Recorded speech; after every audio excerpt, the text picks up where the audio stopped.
Meus irmãos em Cristo, a paz seja convosco. É sempre uma alegria, para mim é sempre uma honra. Por quê? Porque estou fazendo alguma coisa que os anjos perscrutaram a fazer. Mas Deus disse não. Essa parte é para os homens. Então sempre é uma honra. É sempre um privilégio. Quantos aqui vieram para ouvir a palavra de Deus? Todos vieram, né? Caldo grosso, vai receber? Tutano. Amém. Glória a Deus. Então vamos lá para a palavra de Deus, que se encontra um texto que nós escolhemos para meditar hoje aqui e compartilhar com você algumas experiências.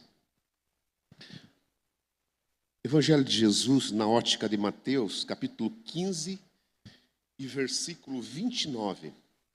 Diz a palavra do Senhor assim: partindo Jesus dali, foi para junto do mar da Galileia e, subindo ao monte, assentou-se ali. E vieram a ele muitas multidões, trazendo consigo coxos, aleijados, cegos, mudos e outros muitos. E os largaram junto aos pés de Jesus e ele os curou. De modo que o povo se maravilhou que os mudos falavam, os aleijados recobravam a saúde, os coxos andavam e os cegos viam. Então glorificaram ao Deus de Israel. E chamando seus discípulos, disse: tenho compaixão dessa gente, que há 3 dias que permanece comigo e não tem o que comer. E eu não quero despedi-los em jejum para que não desfaleça pelo caminho. E os discípulos lhes disseram: onde será que nesse deserto haverá tantos pães para tão grande multidão? Respondeu-lhe Jesus: quantos pães tendes? Responderam-lhe: 7 pães e alguns peixinhos. 7 pães e alguns peixinhos. Então, tendo mandado o povo se assentar no chão, tomou os 7 pães e os peixes, dando graças, partiu e deu aos discípulos e este ao povo. Todos comeram e se fartaram, e do que sobejou recolheram 7 cestos cheios de pão. E os que comeram eram 4.000 homens, além das mulheres e crianças. Amém?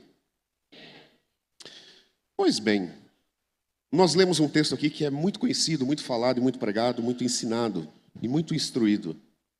E creio que você já leu e releu muitas vezes. Nós estamos aqui exatamente em umas 350, 400 pessoas, talvez um pouco mais. E aqui há uma diversidade de pessoas. Naturalmente, nós temos aqui crianças, jovens, adolescentes, pais de família, mulheres, homens mais velhos, anciões. E essa pluralidade também se dá dentro da área profissional. Temos vários tipos de profissões aqui dentro e é uma miscelânea de conhecimento e de intelectualidade que nós temos aqui dentro. Isso é um fato. A Bíblia diz que Jesus se afasta para distante dos grandes centros e sobe a um monte, para que as pessoas saiam do lugar de onde elas estão e vão até Cristo. E assim sendo, dezenas, centenas, milhares de pessoas saíram dos seus lares, saíram dos seus trabalhos e caminharam em direção ao deserto para subir ao monte onde Jesus estava. Dentre essas milhares de pessoas, havia N tipos de pessoas. Havia moços, moças, jovens, sábios, ignorantes, homens livres, escravos, talvez árabes, egípcios, gregos, romanos, judeus, judeus comuns, judeus ortodoxos, dezenas de tipos de pessoas. E, por certo, dentro da própria religião, porque Jesus, sua fama se estendia sobre todas as regiões, aqueles religiosos da época, bem como escribos, saduceus, fariseus, todos eles foram em direção a Jesus porque tinham intenção ouvir a mensagem que aquele homem estava passando para aquela geração. Todos caminharam em direção a Jesus naquele dia. E dentre essas multidões, havia dezenas e milhares de tipos de pessoas que tinham centenas de tipos de problemas. Alguns problemas psicossomáticos e alguns problemas talvez no sangue, na carne, como os leprosos, nos ossos. Alguns com problemas na área conjugal, uns problemas na família, outros doentes, desenganados, e vieram de longe, de longico, alguns dos centros, outros dos vilarejos, outros dos bairros mais próximos. Alguns vieram a cavalos, outros a camelo, outros talvez vieram em cima de um jeguinho, ou talvez em cima de um carro de boi, talvez com tenda, talvez com a família, talvez com os filhos, talvez com pouco alimento, com pouca comida. Fato é que todos tinham só um pensamento: precisamos atravessar o deserto, precisamos se aproximar de Jesus, precisamos subir ao monte. Dessas dezenas e milhares de pessoas que queriam ouvir Jesus, que o próprio evangelista Mateus catalogou 4.000 pessoas, em torno de 5.000 entre mulheres e crianças, e eu estou falando aqui para 400 e 500 pessoas, e se nós colocarmos 5.000 pessoas aqui, esta igreja não vai dar suporte. Nós temos que ir para a praça não vai dar suporte, nós temos que ir para um estádio, porque 5.000 pessoas enchem um estádio. E Jesus está no cume da montanha para apregoar e falar com aquelas multidões com dezenas e centenas de problemas, e que a sua esperança, o seu foco, o seu sonho, os seus projetos, os seus desejos estava muito claro: receber uma palavra de renovo, de esperança, para que os seus problemas fossem dissolvidos naquele dia. Então assim o fizeram. E dentre essas multidões que seguiram Jesus, que atravessaram o deserto e que foram ouvir Jesus, eu quero destacar aqui 4 classes de pessoas que subiu ao monte para ouvir Jesus naquele dia.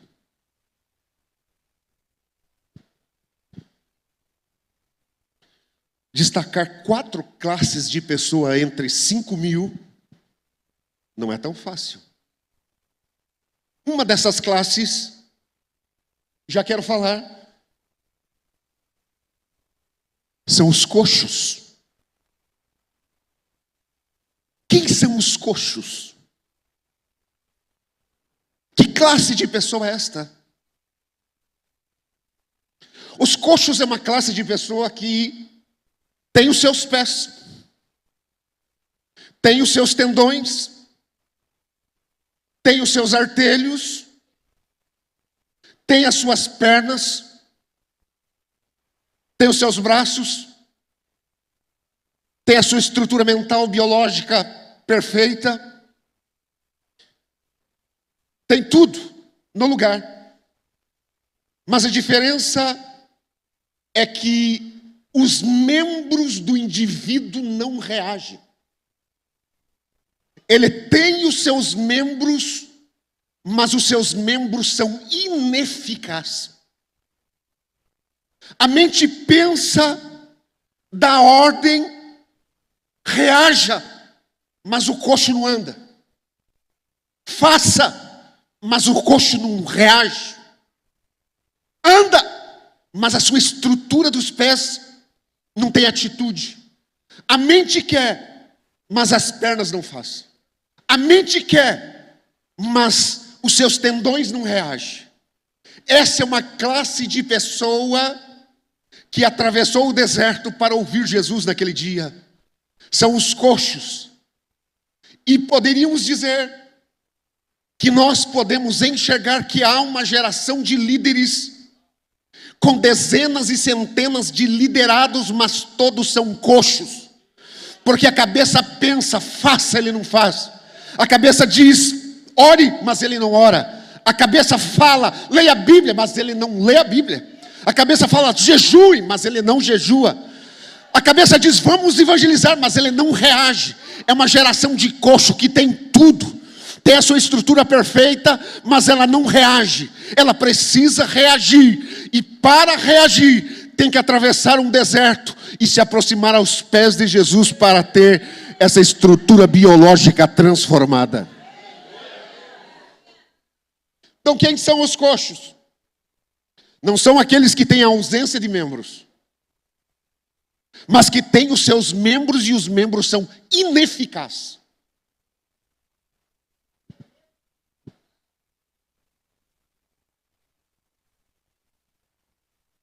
Acho que eu vou parar aqui.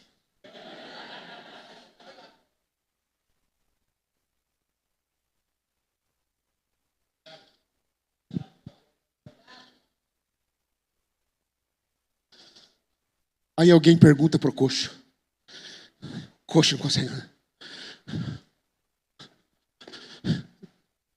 Onde você vai, coxo? Eu vou subir a montanha. Mas tem um deserto. É verdade. Mas eu vou me arrastando. Mas eu chego lá. Eu preciso chegar lá em cima.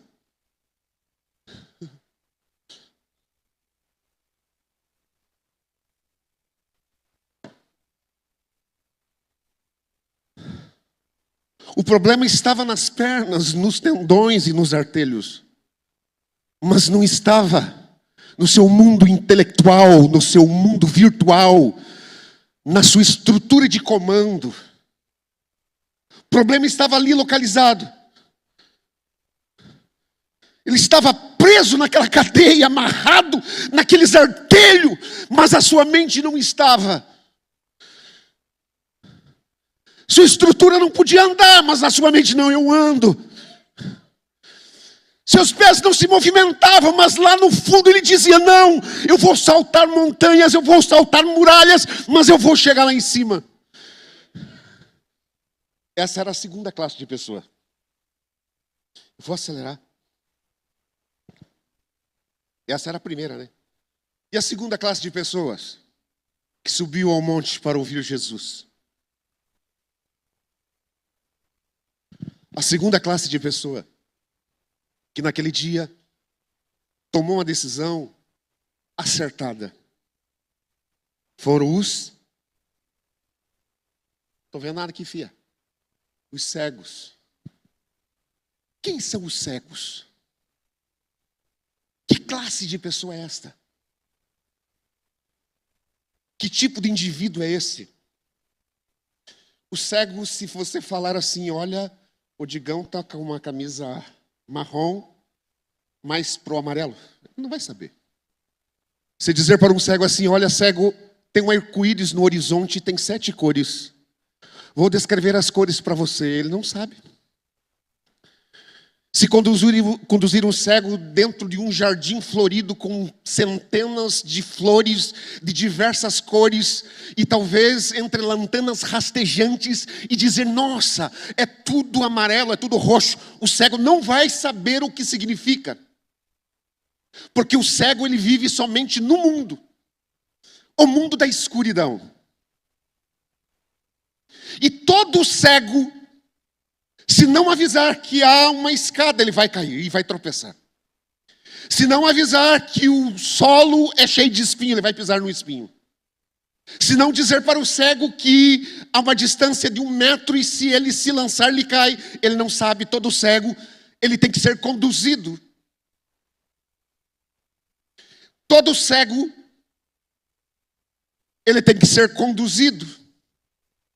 Ele é dependente de alguém que o conduza, porque senão ele vai cair no buraco e vai se estrepar. E eu vejo que tem muitas pessoas que são dependentes de alguém, como cego. São inseguros em tudo. Tem medo de tudo. Se passar um gato preto arrepiado, pelo amor de Deus, o líder já recebeu 10 ligações. O Satanás está bradando aqui, passou um gato preto arrepiado. E ainda fez miau.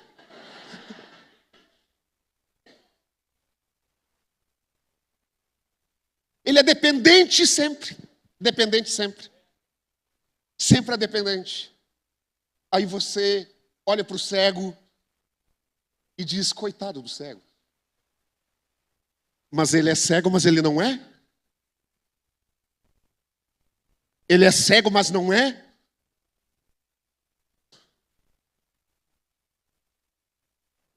Aí alguém diz, cego, você vai onde? Aí ele não vê.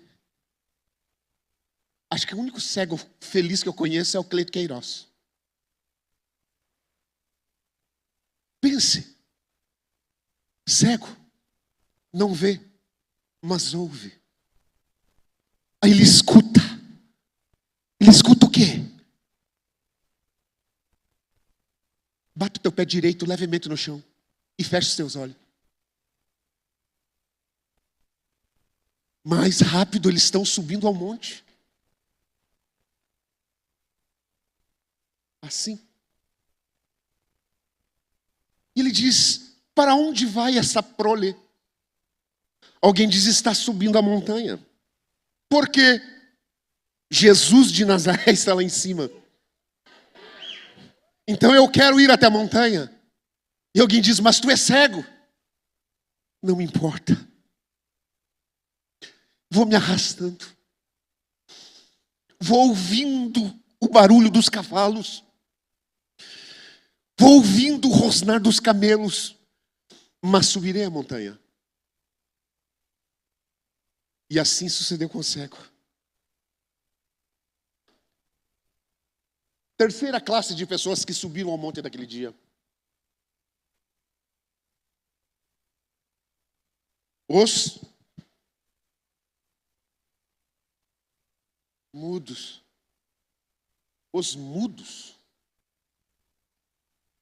Esses tempos me chamaram para avaliar uma fazenda. Eu estive em Campinas, conheci uma mulher lá. E falei que era do Paraná e morava em Guaratuba. Ela disse, eu tenho uma fazenda em Antonina. E ela disse, com o que você trabalha? Sou perito avaliador. Eu preciso avaliar minha fazenda. Que coisa louca, né? Eu fui avaliar. Veja a experiência. Chegando lá na fazenda, ao lado da fazenda Malucelli, encostei fácil. Uma senhora muito alegre veio, me recebeu. Eu atendi ela. Ela disse, você tem que conhecer a fazenda, mas não vou ser eu que eu vou mostrar. Vai ter um moço, ele mora lá naquela casinha, lá na frente. E eu fui saindo de encontro, o moço vinha, aí ela dá um grito, ei! Ele é mudo! Ei, senhora, eu preciso de informações técnicas, a senhora me manda um mudo para me dar essas informações? Sim, você vai se acertar com ele. Aí eu cheguei, o moço veio. Bom dia. Fazenda é grande? Depois do segundo morro acaba a fazenda. Quantos tanques de peixe tem na fazenda?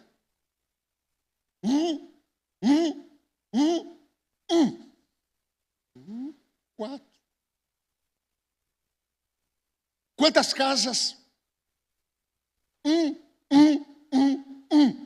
4. Conhecemos as casas e fomos andando na fazenda. De repente chegamos no primeiro morro, Mata Atlântica fechada. Falei, mas aqui é perigoso. Aqui tem onça.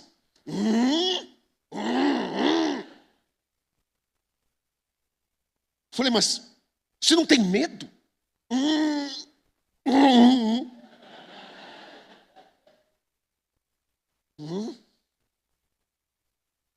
Mas já se deparou com ela?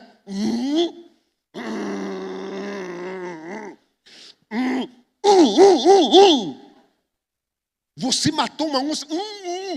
Falei, você vai preso. Agora eu tinha que ficar mudo, né?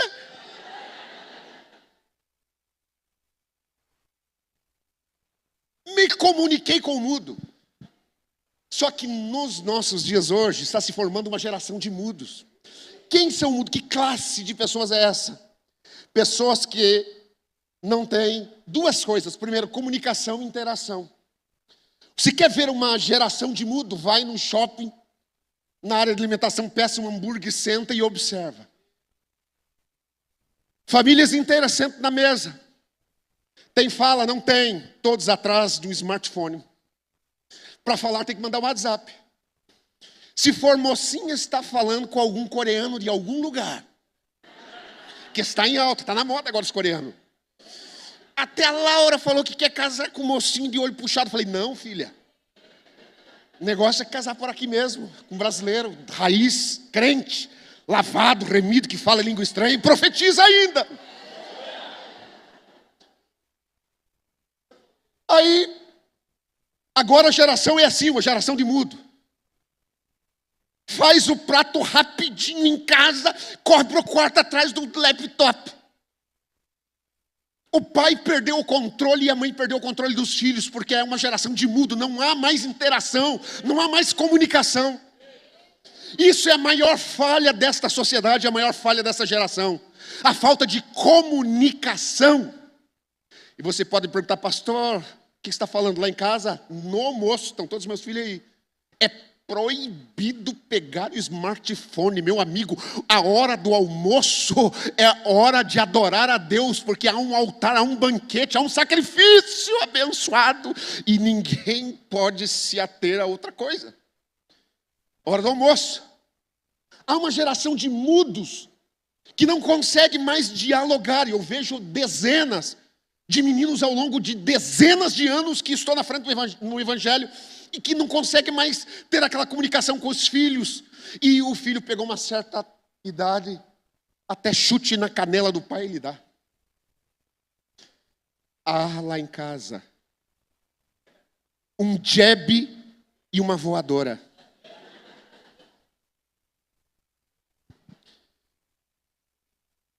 E geralmente esses jovens de hoje em dia que são introspectivos, introvertidos, e falam com o mundo todo, mas não falam com o pai e com a mãe, se escondem atrás do smartphone ou do computador dentro de um quarto.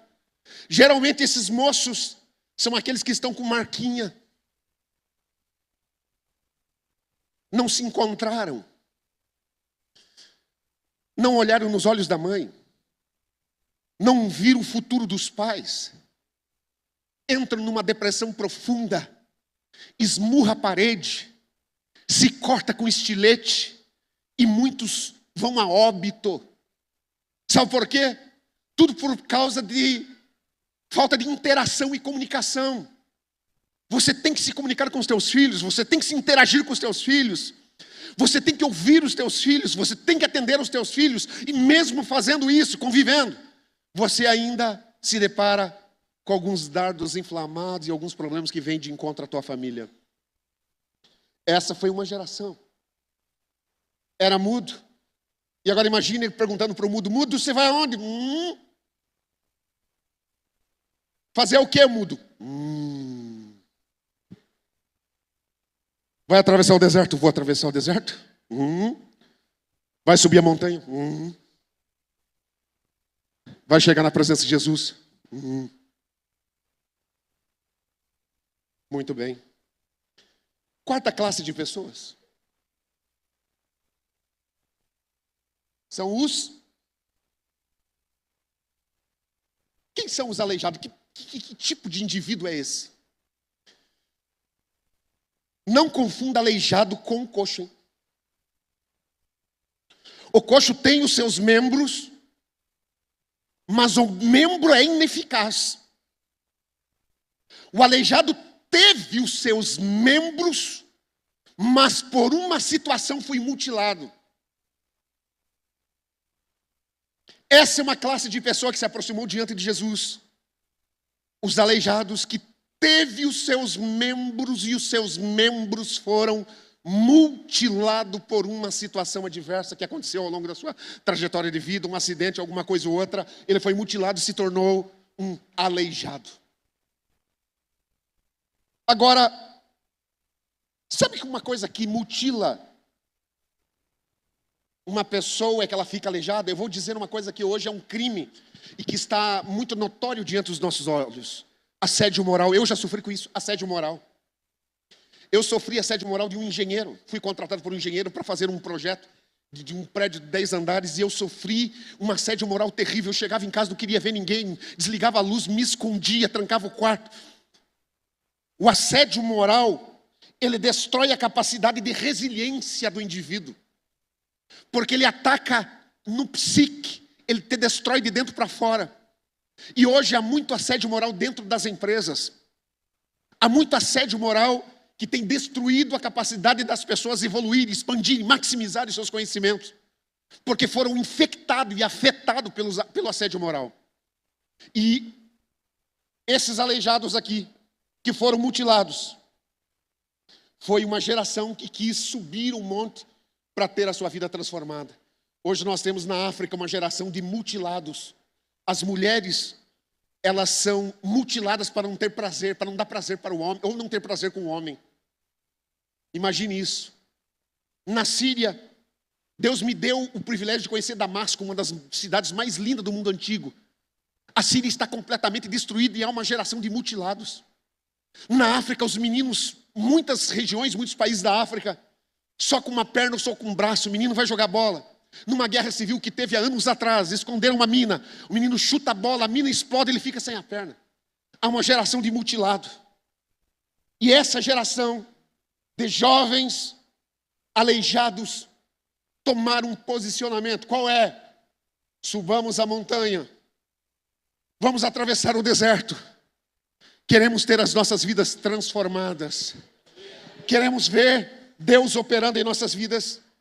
E o assunto mais notório que eu quero trazer aqui são 3 razões pelas quais elas alcançaram o sucesso em suas decisões. Ou você acha que o coxo simplesmente chegou lá e pirim-pim-pim, Jesus plem, curou ele? Ou você acha que simplesmente o aleijado se rastejando pelo deserto, enfrentando escorpiões e serpentes, porque naquele deserto há uma serpente que é conhecida como a serpente dos 100 passos. Te mordeu, vai contando, meu amigo. 99, 100, buf, acabou. Sem dizer a mamba negra, porque todo o deserto de Israel liga com o deserto do Sinai, que liga com o deserto da Líbia, e é o calor mais causticante que existe, chega a 70 graus, e mesmo ali a serpente se esconde na areia. E se te morder, pode contar os passos. 100, acabou para você. Aí você diz para um coxo, você diz para um aleijado dizendo, olha, você tem os seus problemas patológicos e físicos, terá que atravessar o deserto e enfrentar ainda escorpiões e serpentes no meio do deserto? Sim, mas não é somente isso. Você terá que subir uma montanha.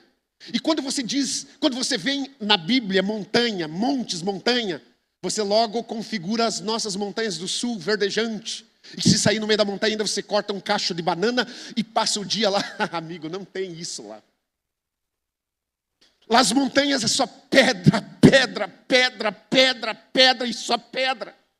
Não tem outra coisa. No Sinai você anda o dia todo no meio do deserto e só vê montanha de pedra. E quando você sobe o Sinai lá em cima, olha no horizonte, só vê montanha de pedra, não vê mais nada. Só pedra, pedra, pedra e pedra. E aí você vai dizer para o indivíduo que está doente, enfermo, precisa ter a sua vida transformada, regenerada, está com um problema que lhe está causando mal. Você vai dizer o que? Atravesse realmente o deserto, enfrente os escorpiões, enfrente as serpentes, suba a montanha, que o teu sucesso está lá em cima. Você diria isso? Acho que não. Acho que você daria outro conselho. Talvez eu daria um outro conselho. Mas a decisão aqui, quais as razões que eles chegaram ao sucesso? Ou você acha que você vai conquistar alguma coisa simplesmente porque o teu patrão enxergou em você alguma coisa diferente, ou as circunstâncias da vida, ou os deuses olharam do céu e disseram, não, a Maria vai ser abençoada. Se você não reagir, se você não tomar um posicionamento, se você não vencer você mesmo, vencer as suas guerras, vencer as tuas lutas, vencer as tuas limitações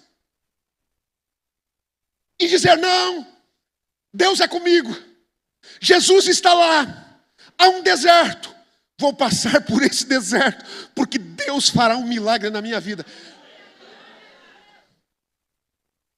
Uma das razões que eles alcançaram o sucesso. 3 razões pelas quais alcançaram o sucesso. A primeira delas: a mente tomada por um propósito. Quando é que eu sei que a minha mente está tomada por um propósito? Quando os meus olhos não enxergarem mais nada. Eu tinha que pregar num congresso em Xanxerê. Congresso grande, pessoas famosas. E eu tremi na base e fui me preparar durante 30 dias. Leitura, oração, consagração, leitura, oração, meditação. De forma infernal. Escrevi a mensagem, peguei a mensagem, botei no esboço. No bolso e saí andar 6 quilômetros com o esboço.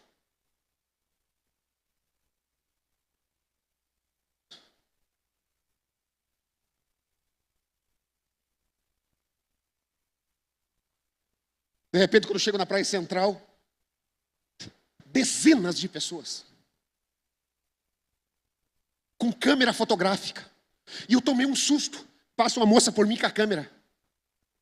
Quando eu olho para trás, para o mar, aquela lua monstruosa saindo no horizonte.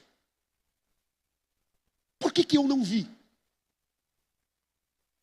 Por que eu não enxerguei? Porque a minha mente tinha um foco, um propósito muito claro, muito definido. Nem a lua, nem o sol, nem fulano, nem beltrano, nem uma palavra negativa, nada poderia me abalar ou desfazer aquilo que estava pronto dentro de mim. Estava fundamentado, forjado no meu intelecto, desceu ao meu coração e nada poderia travar aquele propósito na minha vida. Enquanto você olhar para a esquerda, para a direita, para o José, para o João, para a Maria, se estão falando de você bem ou estão falando mal, se os teus ouvidos forem abertos para a palavra negativa, você nunca vai chegar no propósito que Deus tem na tua vida, que é maior, é melhor, é mais grande.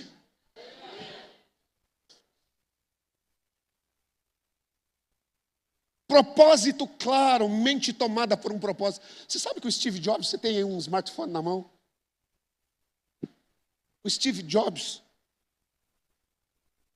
ele foi lançar um computador, o primeiro computador. Ele estava casado e teve uma filha recente, novinha, pequenininha. E a esposa ligando para ele: Steve, precisamos registrar a nossa filha.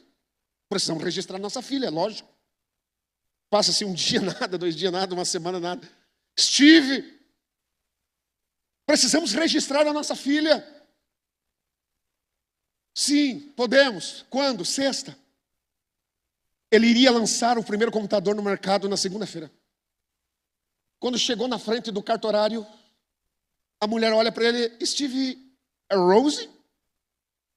Não, Rose não. Juliet? Não. Juliet, não. Lisa.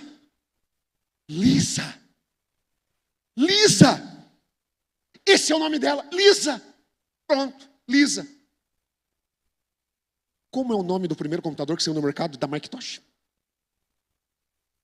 Lisa. O que isto significa? Mente tomada inteiramente por um propósito.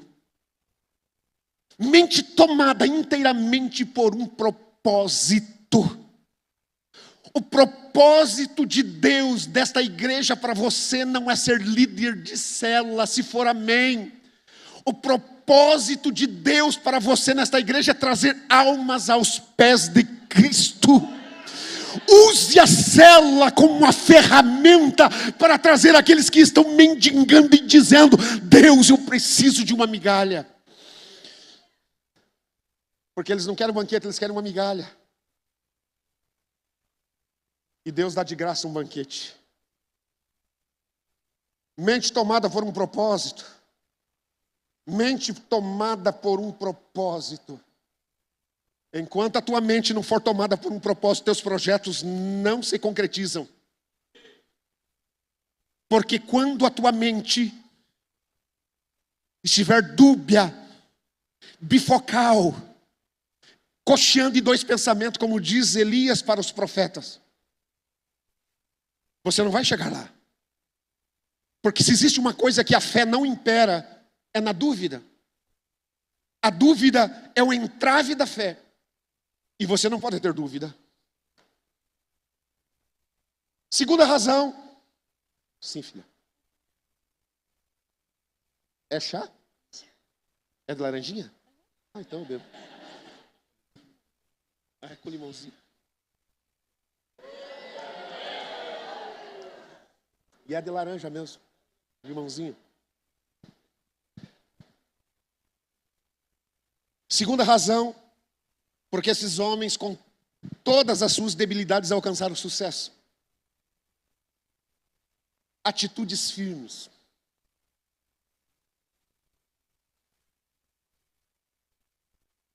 Diante de uma situação adversa.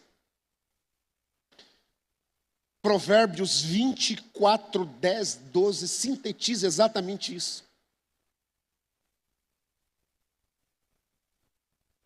Se no dia da angústia a tua força for pequena, ou melhor, vamos ler aqui. Se te mostrares fraco no dia da angústia, a tua força será pequena. Você foi abalado por uma situação. Foi abalado por um problema físico na família.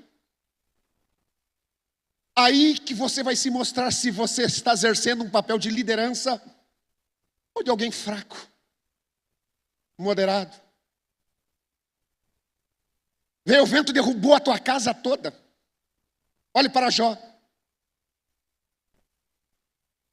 Só notícia ruim, teus filhos morreram, Jó. Triste. Teus bens foram saqueados, Jó. Os sabeus do Oriente desceram, levaram tudo. Não resta mais nada. Amém. Vem a doença, a lepra, do alto do pé ao alto da cabeça. Baixo do pé ao alto da cabeça. Jó vai para um monturo de cinza. Pega um caco e começa a se coçar, porque nem unha tem mais. Coça as feridas. Aí vem a esposa. Que situação, Jó. Amaldiçoa o teu Deus e morre, homem. Ele diz: mulher, falas tu como uma louca. Nu eu saí do ventre da minha mãe, e nu para o pó eu vou voltar. Eu sei que o meu Redentor vive por fim. Ele vai se levantar sobre a terra. Independente das circunstâncias, se mantenha firme, firme. O apóstolo Pedro, ele diz, no capítulo 2, ele diz assim: nós não somos como os demais que não têm esperança. Nós temos uma esperança viva. Não somos como aqueles que, se vier um vento, a casa cai, ele entra em desespero.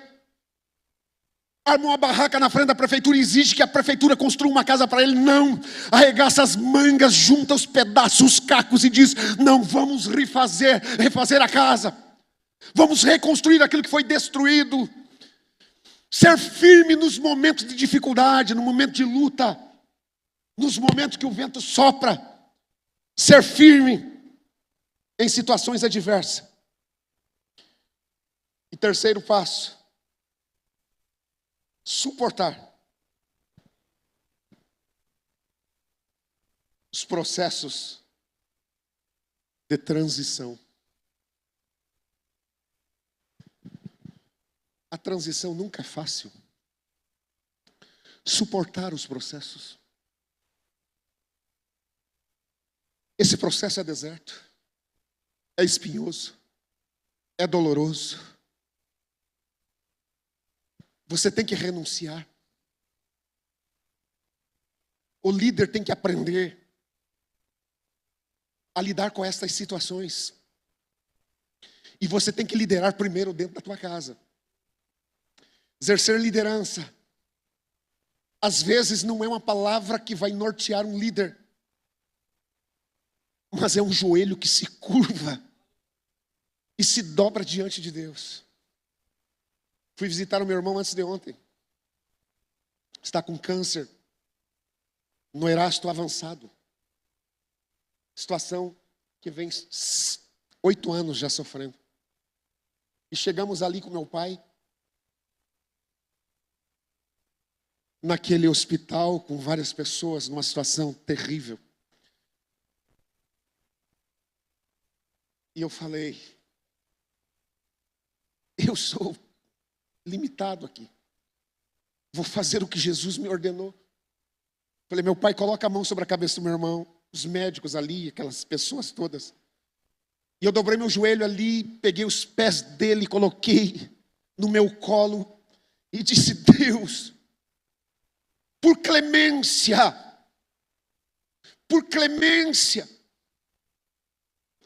eu oro agora em favor do meu irmão que está doente aqui. E quando eu fiz essa oração, pastor Michel, veio um sentimento diferente. Aquela vozinha falou lá no meu interior, espera aí, você está orando pelo teu irmão, para Deus curar o teu irmão. Dá uma olhadinha à tua volta. Dezenas de doentes infectados. Dá uma olhadinha à tua volta. Eu olhei aquelas pessoas ali. E veio o segundo sentimento no meu coração. O demônio da doença, ele não escolhe ninguém. Mas esse demônio da doença, a Bíblia diz que ele vai ser julgado. E ele vai ser lançado no lago de fogo. E quando eu fiz aquela oração, eu falei exatamente, demônio da doença. Talvez hoje aqui você impera nesse quarto de hospital, mas chegará um dia que você será chamado por Cristo sentado no grande trono branco. E ele vai dizer, demônio da doença, está vendo aquele lago de fogo e enxofre? Você será lançado para lá. E ele dá ordem aos anjos e pega aquele demônio da doença e lança no lago de fogo e enxofre. Assim chegará um dia. O dever de todo cristão é orar por aqueles que estão enfermos. É impor as mãos e acreditar que Deus pode operar um milagre. Transformar aquela vida doente, aquele corpo infectado. E fazer dele um indivíduo com saúde perfeita. A pergunta grande que eu faço acerca desse texto que nós lemos. Qual razão? Qual motivo? Qual circunstância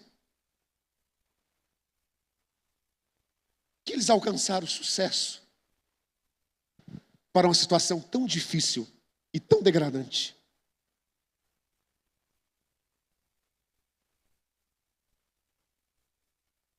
Eles não tinham muita coisa. O que você vai dizer para um coxo? O que você vai dizer para um aleijado, um cego?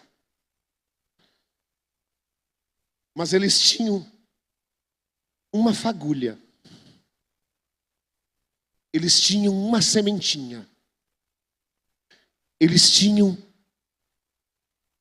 um pouquinho de azeite na botija. Você sabe qual é a fagulha? Eles tinham matéria-prima inicial, que era uma fé viva. Era uma fé viva. Você sabe o que eu vi quando eu cheguei nessa igreja?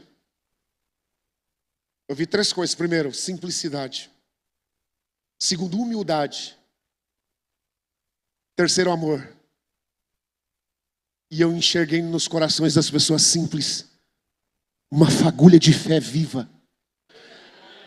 O que Deus precisa é exatamente isso. Uma matéria-prima inicial para confeccionar um grande milagre na vida do indivíduo. Talvez se dissesse para aquele coxo: você vai ficar 3 dias naquela montanha e depois você vai ser curado. Talvez ele até acreditava, mas ele precisava ouvir Jesus.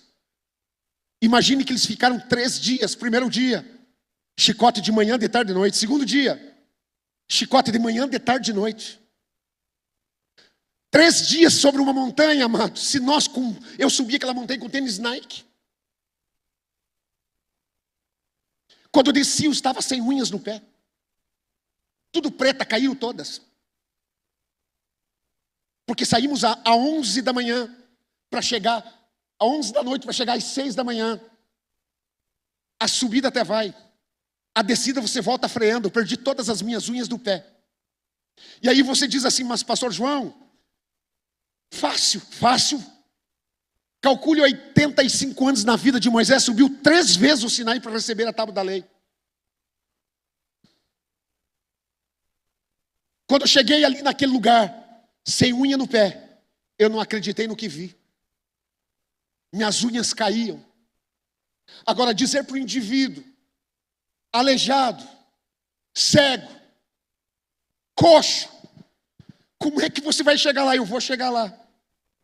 Primeiro dia, tranquilo. Aí você vai dormir sobre a pedra. Você deita de um lado, pedra na quina. Pedra do lado. Pedra na frente. Você dorme? Para pregar aqui eu não dormi a noite toda. Você dá risada, é verdade. E se eu perguntar se vai dormir hoje? Não. É uma questão patológica. Eu fico 3 dias com a mensagem remoendo dentro da mente. E não dorme e não apaga. Segundo dia, dentro de lado, pedra. Do outro lado, pedra. Na frente, pedra. Enxergo você embaçado, sem óculos, é que molha meu cabelo. Terceiro dia, pedra no lombo. E chicote de manhã, de tarde e de noite. E tem crente que se passar 15 minutos ele vai embora. Se a mensagem for dura, ele já não vem no próximo Tadel.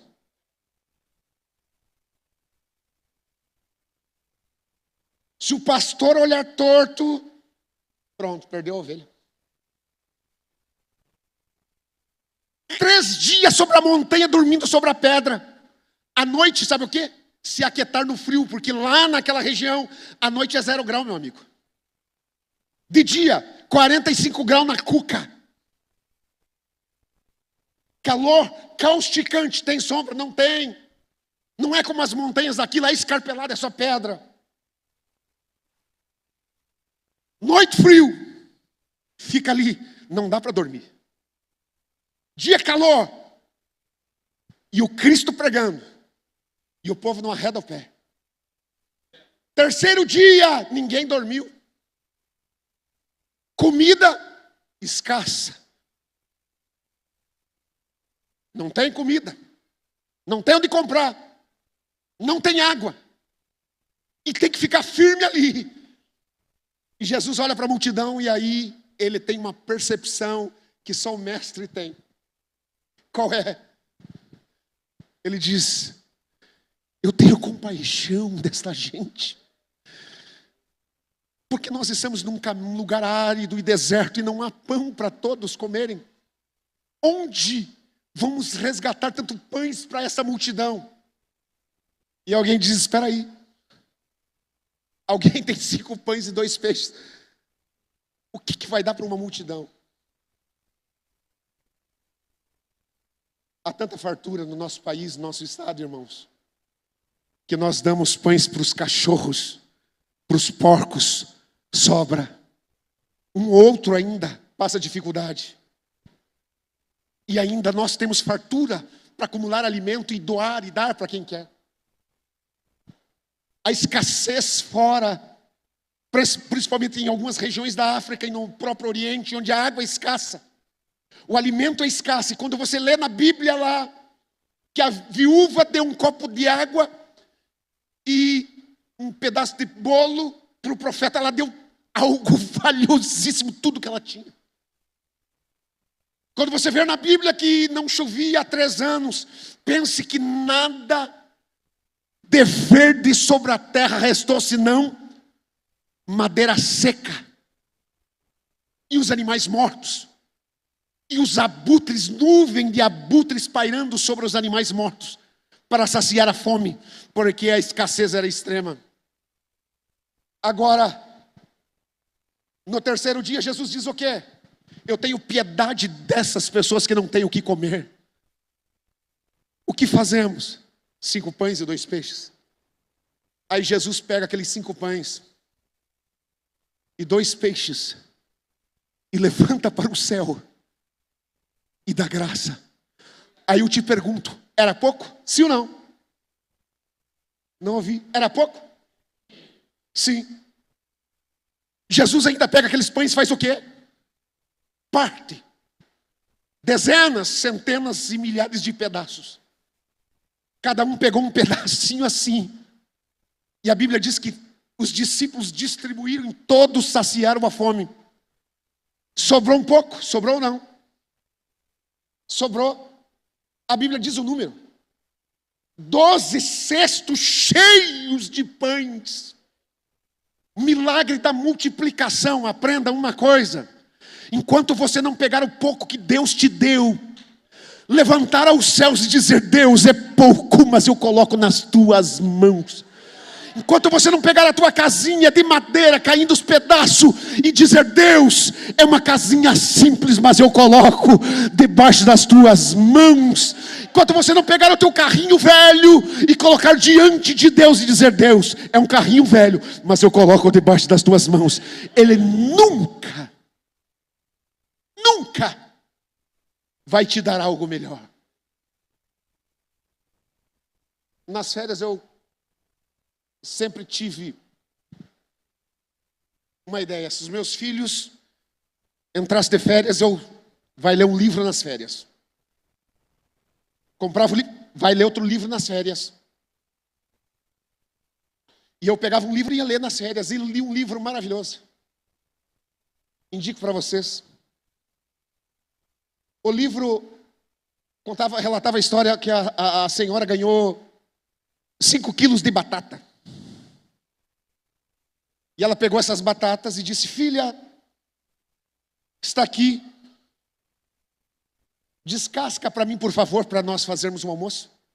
Sim, mamãe, correndinho. As batatas é grande e foi. Virou um ovinho de codorna. Descascou as batatas. Já descasquei, mamãe. Dos 5 quilos, 2 quilinhos sobrou. A mãe olhou e disse: filha, o que você fez? Ela disse: descasquei as batatas. Não! Pega as cascas. Pegou as cascas. Descasca as cascas. Ela começou a descascar as cascas. Aí vem a lição. Ela disse: filha, não lança fora aquilo que é uma providência diária de Deus. Você não pode lançar fora, descasca as cascas, porque Deus é que proveu isso. Tem muita gente jogando fora as providências diárias de Deus. É como aquele pai de família que vê o relógio pingando, gotejando durante 1 dia, 2 dias, semana, e a mulher olha para ele: marido, tem que arrumar a torneira que está gotejando. E ele vê 1 dia, 2 dias, 3 dias, uma semana e não conserta. Sabe o que ele está fazendo? Lançando fora a providência diária que Deus está provendo. Além de pagar a água, vai pagar 80% de esgoto. Querido, cuidado com aquilo que Deus provê para você. Providência diária. Deus provê dia a dia para você. Aprenda a valorizar. Matéria-prima inicial. Aqueles homens, eles tinham a matéria-prima inicial. Deus sempre vai operar um milagre quando você tem uma matéria-prima inicial para colocar nas mãos de Deus. Você pode dizer assim: pastor João, eu não tenho nada. Eu não tenho nada. Dorcas também não tinha nada e era uma velha. Mas a Bíblia diz que ela tecia roupagem para as viúvas dia e noite. E quando ela desceu à sepultura, as viúvas foram até Pedro e disseram: essa mulher era uma mulher santa de Deus. Olha meu talê, olha o meu vestido, olha o quipar do João. Foi ela que fez. Faça alguma coisa, Pedro. E a Bíblia diz o quê? Que Pedro simplesmente chega no cenáculo, coloca a mão e diz: Tabita, levanta-te. E imediatamente aquela mulher se levantou. Ela teceu vestimenta com apenas uma agulha. Ela saiu da morte para a vida com uma agulha. Ela impactou uma sociedade com uma agulha. Ela sensibilizou o coração de Deus com uma agulha. Olha o que Deus pode fazer com o porco, a matéria-prima inicial que Deus te deu. Aí você olha para Sansão. Sansão, quando os filisteus atacam Israel, Sansão sai na frente em campo de batalha. Saiu sem espada, sem escudo, sem nada. Aí olha para um lado, não tem espada. Olha para o outro, não tem espada. Sou rápido, hein? O que ele faz? Queixada de jumenta, a única arma é essa mesmo. E começa a travar batalha com uma queixada de jumenta. E a Bíblia diz que 1000 homens caíram em campo de batalha. Por quê? Porque Deus fez uma grande obra pela providência diária e pelo pouco que Deus colocou na mão de Sansão. Deus sempre vai fazer um milagre com o pouco que Ele te dá. Olha para Moisés. Moisés não tinha grande coisa, não era engenheiro. Aí Deus diz para ele: o que você tem nas mãos, Moisés? Um cajado. De tamareira? Não, de figueira brava. O que eu faço agora, Senhor? Toca nas águas. Ação, atitude, reaja. Deus vela pela sua palavra. Toca nas águas, Moisés. Ele toca nas águas, o mar se abre e eles passam em seco. Deus sempre trabalha com a matéria-prima inicial que você tem. Olhe para Josué quando entrou na terra prometida. Havia uma nação dificílima de travar guerra. Quem eram? Os amorreus. Onde habitavam? Nas montanhas. Se hoje o BOPE, para chegar nas montanhas do Rio de Janeiro, nas grandes favelas, tem que pedir autorização, e mesmo municiado é difícil subir naquelas favelas. Eu fui pregar numa favela uma vez, chamada Toca da Coruja. Toca da Corujinha. Chegamos no pé da favela, 5, 6 moços já chegou com o bonezinho, fuzil do lado. Quem é o branquelho? Calma, meu irmão, pastor comigo. Pastor de Deus, vai orar por você, vai subir um monte. Vamos fazer um culto lá em cima. Eles vão se abrindo todos, e você vai passando. E você diz: eu vou morrer aqui. Mas Deus diz: não, vou te usar lá em cima. Deus faz isso, os amorreus habitavam em cima. Se o BOPE com fuzil é difícil subir, imagina naquela época só na flechinha ou na funda. Não dá para subir. Josué chega na frente da montanha. E agora? Agora, Josué, leia o livro de Êxodo, Josué. Aquilo que você não vencer na espada, eu enviarei vespões e arrancarei os inimigos do fundo das tocas, das gretas e das grotas e das montanhas, e vocês não vão levantar as mãos. Está lá no livro de Êxodo. José falou: é verdade, a palavra de Deus diz isso. Vamos crer. Chega Josué no cume da montanha, olha de baixo para cima. De repente, meus amigos, é vespa para tudo quanto é lado, e os amorreus foram saindo e saíram para lá, para cá. Josué ataca, vence, derruba alguns ali, mas está cansado, final de tarde, e ele diz: perdemos a batalha. Deus diz: Josué, não.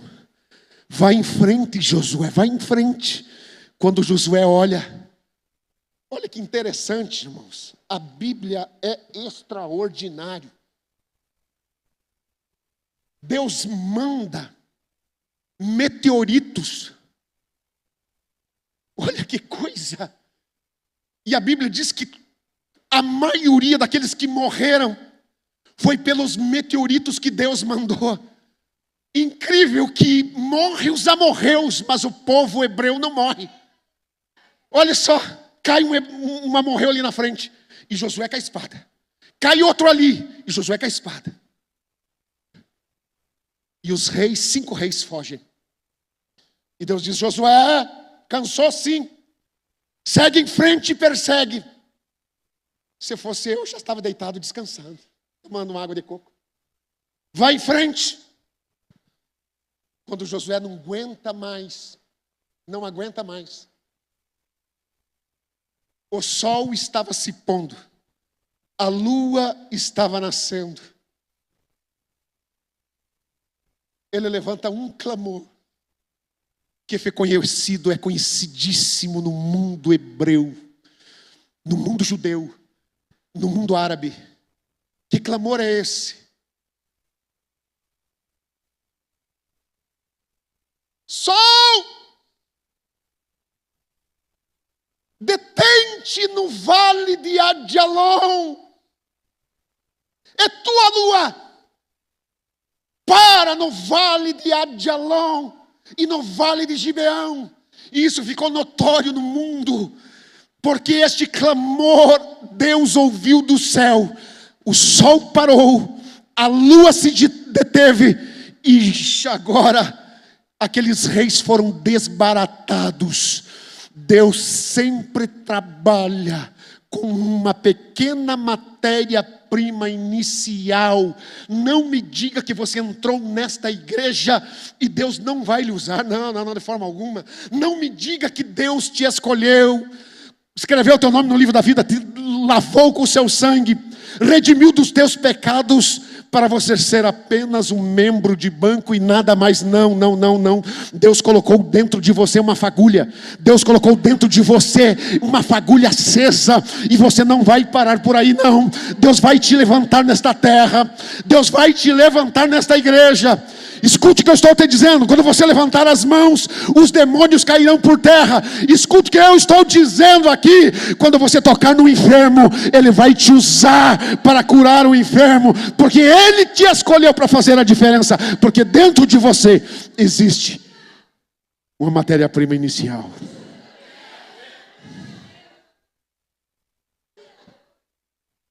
Que tamanho que é o pão que você comeu domingo?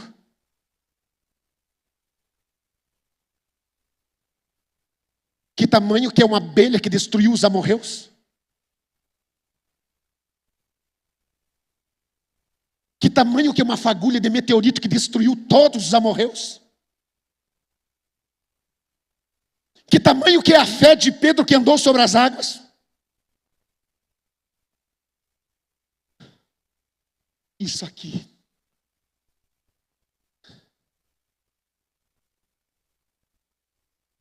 Só para fechar agora.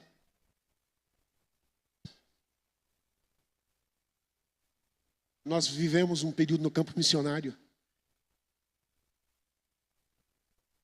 Eu sempre fui um pouco desequilibrado. Meu louco. O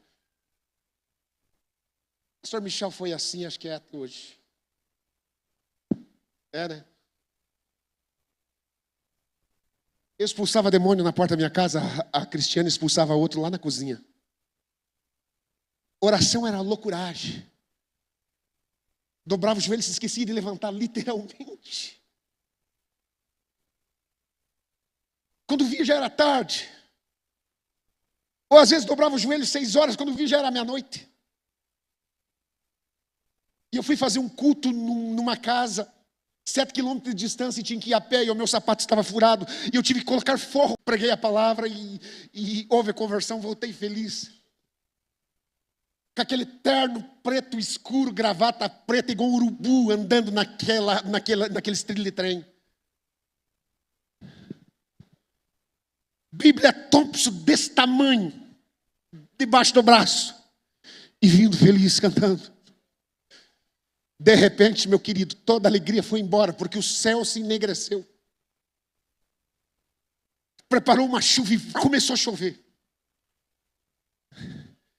E eu, igual um anu branco, da Campina do Sul, andando, com aquela Bíblia debaixo do braço, nos trilhos.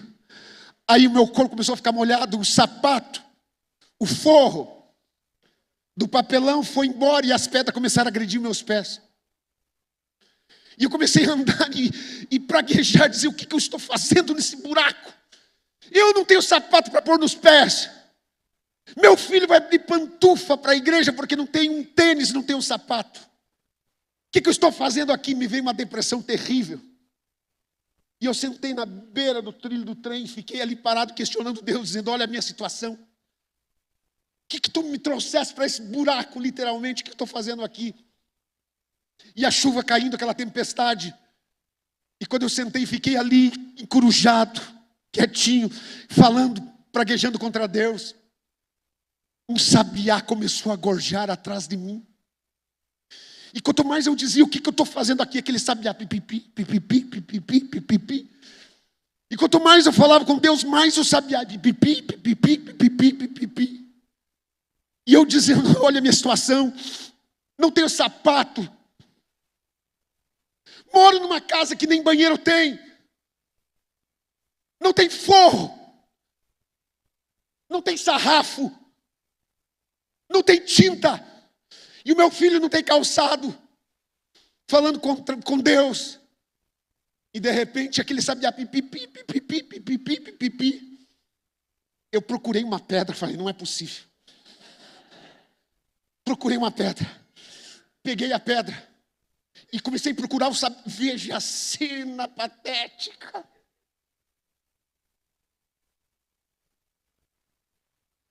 Eu procurando o sabiá para dar uma pedrada naquele sabiá que estava ali cantando. Quando eu vi aquele sabiazinho frágil, molhadinho, com o peitinho estufado, com o biquinho para cima, cantando desesperadamente. E eu fui atirar, Deus bradou no meu coração de uma forma que eu caí em terra. Deus disse, você me questionando no meio da tempestade, enquanto esse frágil animalzinho me adora e canta na tempestade. Aprenda, tira o sapato e agora vai descalço o resto do caminho.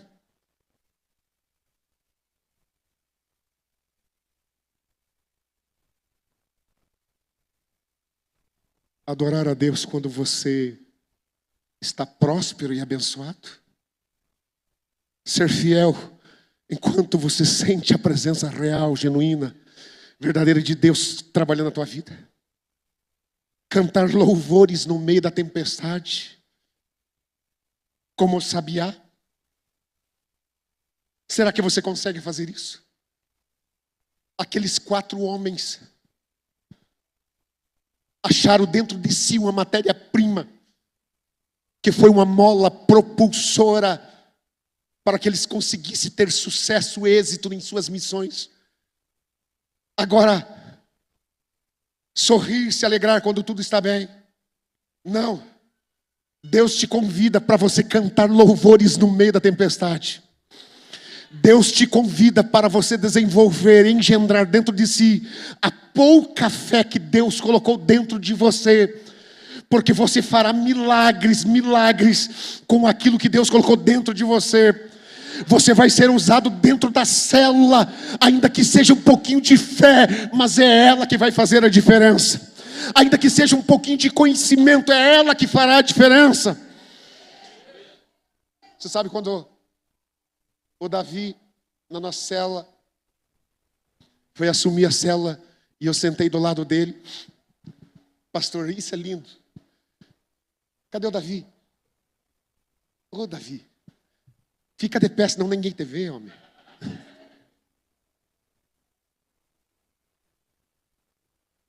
Ele disse, pastor, eu não tenho a mesma retórica que você. Acho que nem falou essa palavra.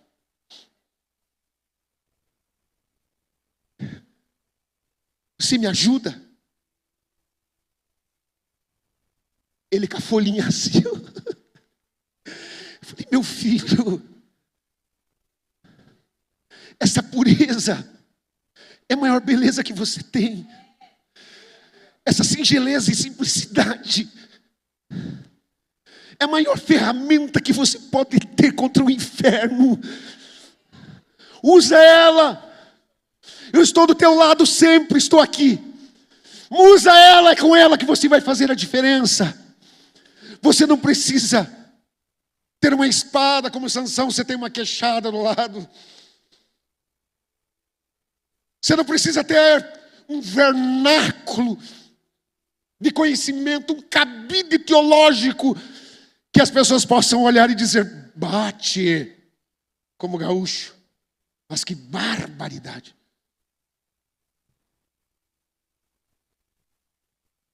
Você precisa ter, sabe o quê? Uma mente tomada por um propósito. Senhor,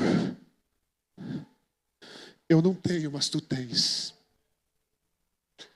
Eu não sou, Senhor, mas Tu és.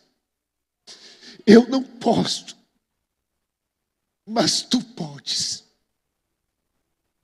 Se Tu for comigo, Senhor, farei o meu máximo para que haja sinais, prodígios, maravilhas, e para que os Teus filhos alcancem o melhor que Tu tens para eles.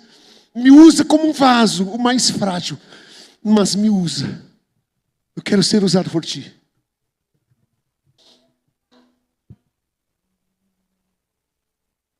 Vou ficar de pé.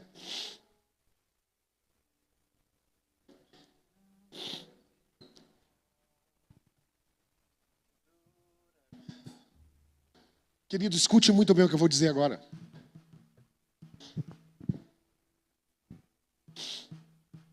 Davi, quando assumiu Jerusalém, levou pessoas importantíssimas. Quem foram os primeiros? Seus valentes, é claro. Segundo, os sacerdotes, claro. Terceiro, os profetas, é claro. Quarto, ele levou um tipo de gente que eu sempre me perguntei: quem eram essas pessoas? A Bíblia diz: homens conhecedores do tempo. Conhecedores do tempo. Quem eram esses homens? Sábios homens, que sabiam dar uma palavra para o rei, discernindo o tempo em que ele estava vivendo.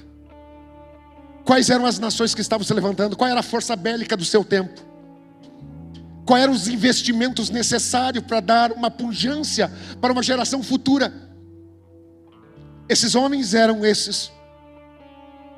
E a palavra que eu tenho para você e pedir para que você ouvisse: como é importante nós conhecermos o nosso tempo.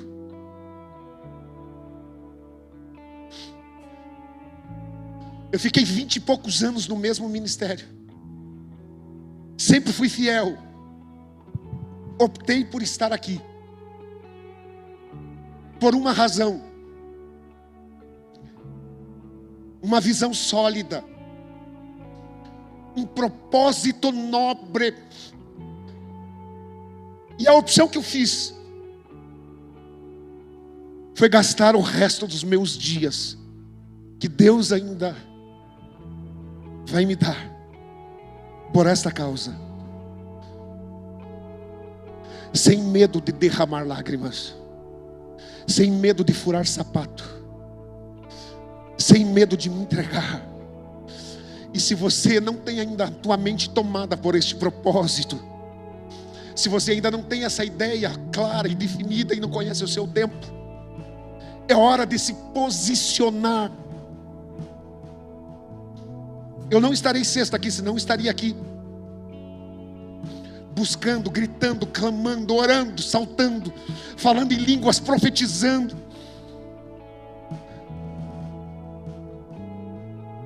Mas venha sexta e busque de Deus. O que Deus vai fazer é acordar aquilo que já está dentro de você, que é uma coisa chamada potencial, viu, Tiago? Cadê o Tiaguinho? Queria ver você aqui, Tiago, porque o teu sorriso é uma coisa extraordinária. O potencial que cada um tem é uma mola propulsora que precisa saltar. E Ele vai fazer isso com você. Agora a pergunta é clara: quantos realmente desejam profundamente isso? Corre aqui na frente. Não é um desejo comum. Esse é quem Tu és, meu Deus, é Deus de milagres, Deus de promessas, caminho no deserto, luz na escuridão, meu Deus, esse é quem Tu és.